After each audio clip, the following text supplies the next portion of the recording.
Mais en réalité, dans l'homme, c'est l'esprit. Tout ce que nous voyons avec nos yeux, c'est charnel. Votre vous, c'est votre esprit. Si votre esprit n'est pas calme, vous êtes malheureux.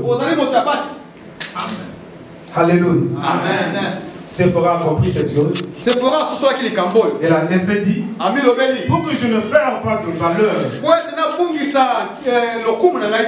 pour que la mission que Dieu nous a donnée ne puisse pas faillir, je dois agir. Mais dans son agissement, il y a aussi le côté charnel. Il y a aussi le côté femme. Il y a aussi le côté spirituel. Sephora a compris. Pour mettre fin à ce que nous sommes en train d'endurer, l'enfant doit passer la circoncision. La circoncision que Sephora n'avait pas voulu au début. Peut-être au début la circoncision allait avoir lieu dans de très bonnes conditions. Mais cette fois-ci, dans le désert, avec une pierre aiguë, vous pouvez imaginer quel genre de douleur. Alléluia. Amen. Ne vous opposez pas à la volonté de Dieu. Amen. Amen. Ne vous opposez pas à la volonté de Dieu. Sephora avait fui les premières douleurs. Elle ne pouvait pas supporter comment l'enfant va pleurer pendant la circoncision. Mais la douleur que l'on endure maintenant là, dans le désert est certainement plus grande que la première douleur. Mais une chose est vraie, l'enfant est circoncis, la colère de Dieu s'est apaisée. Amen. Amen. Peu importe le temps que vous prenez pour accepter Jésus, peu importe les manœuvres que vous faites, si Dieu vous a appelé, quelle que soit la durée de la nuit, le soleil apparaîtra. Amen. Si vous entendez sa voix, n'endurcissez pas votre cœur. Si vous entendez sa voix, venez. Parce que c'est lui qui vous connaît mieux que qui que ce soit. Il vous appelle parce qu'il a des bons projets pour vous. Amen.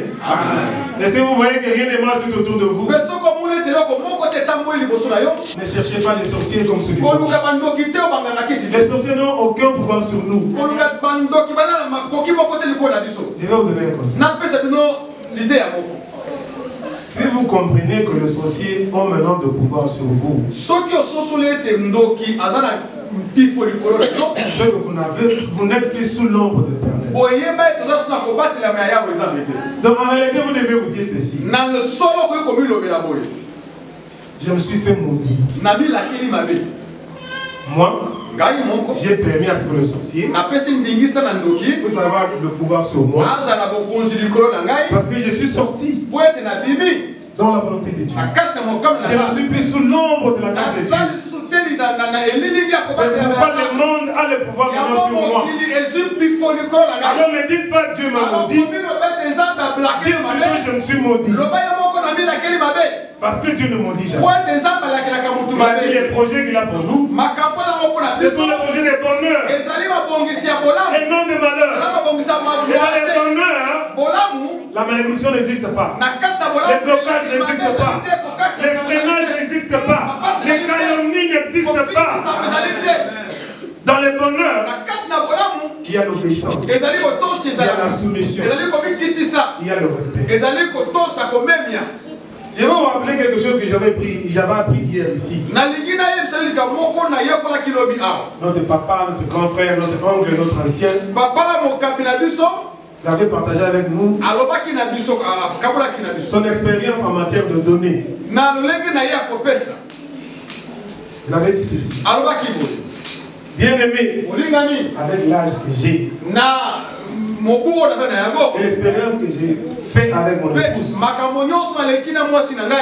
je vous rassure une chose. Il y a de la joie quand on a donné, quand on recevoir. J'ai expérimenté toutes ces choses. Et comme nous sommes arrivés à la fin du mois, vous qui hésitez encore, donnez et vous verrez.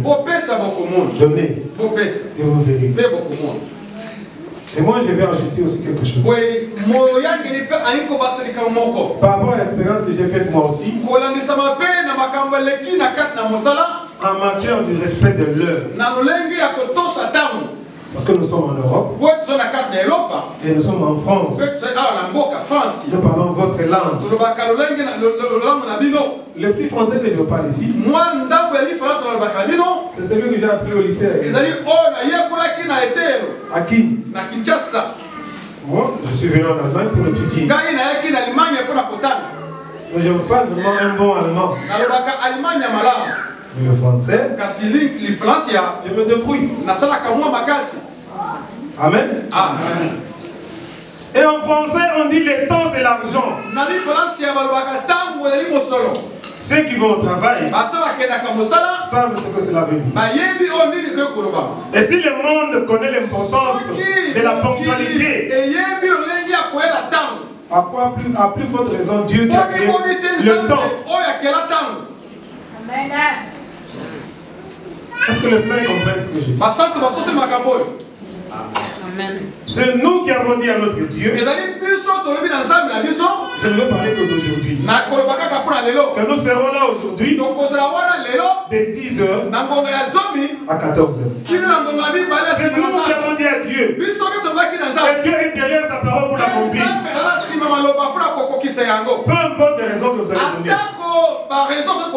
À 10h. Dieu était là. Amen. Imaginons que Dieu ici, il est assis sous son trône de gloire.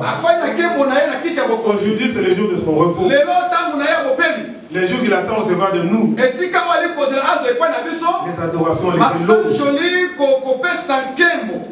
Et à côté, il y a la télé qui montre combien tu es allé au boulot du lundi jusqu'au samedi. Et regarde là-bas. Tu devrais commencer le boulot à 6h. À 5h45, tu étais déjà là. Tu as changé. Tu as pointé. À 6h pile. Peut-être 5 minutes avant. Chacun a son poste. Lundi. Parfait. Mardi. Parfait. Mercredi. Parfait. Jeudi. Vendredi. Samedi. Maintenant le dimanche. Dieu regarde dans ses souvenirs. Premier dimanche du mois. Nous commençons le culte à 10h. Maintenant c'est toi-même qui vas coucher. Parfait ou pas? Deuxième dimanche. Troisième dimanche. Et aujourd'hui. Maintenant, mets-toi à la place de Dieu. Ton cœur, il est où? Au travail, parce que tu sais, si tu t'absentes un jour, les calculs vont devenir difficiles. Et chez Dieu, ça se passe comment? Ça se passe comment chez Dieu? À vous de juger. Mais moi, j'ai fait aussi une expérience là-dessus. Être à l'heure au culte, c'est d'abord honorer Dieu. Amen. Amen. Être à l'heure au culte, c'est considérer Dieu. Peu importe les raisons. Parce qu'au travail, tu considères ton salaire. C'est même pas les patrons, c'est ton salaire que tu considères. Mais ici au culte,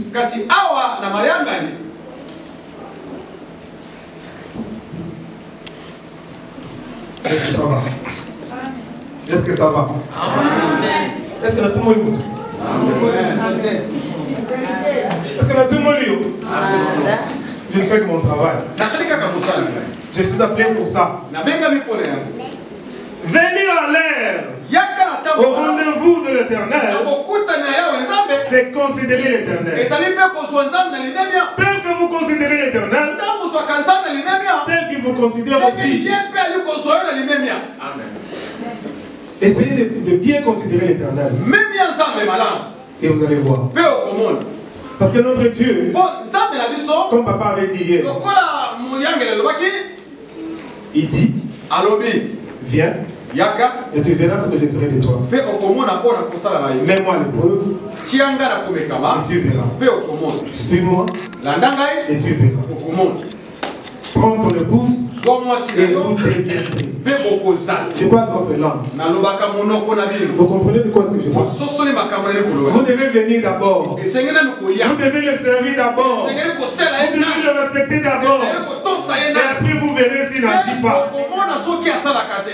Mais je vous garantis qu'il agit toujours. Parce qu'il est la parole. Il est toujours derrière sa parole pour l'accomplir.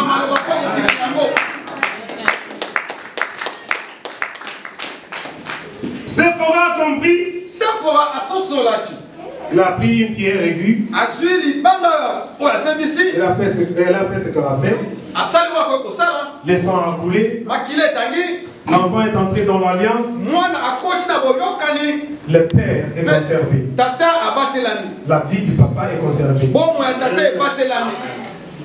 Vous comprenez quoi? Nous avons compris quoi ici? La responsabilité du papa.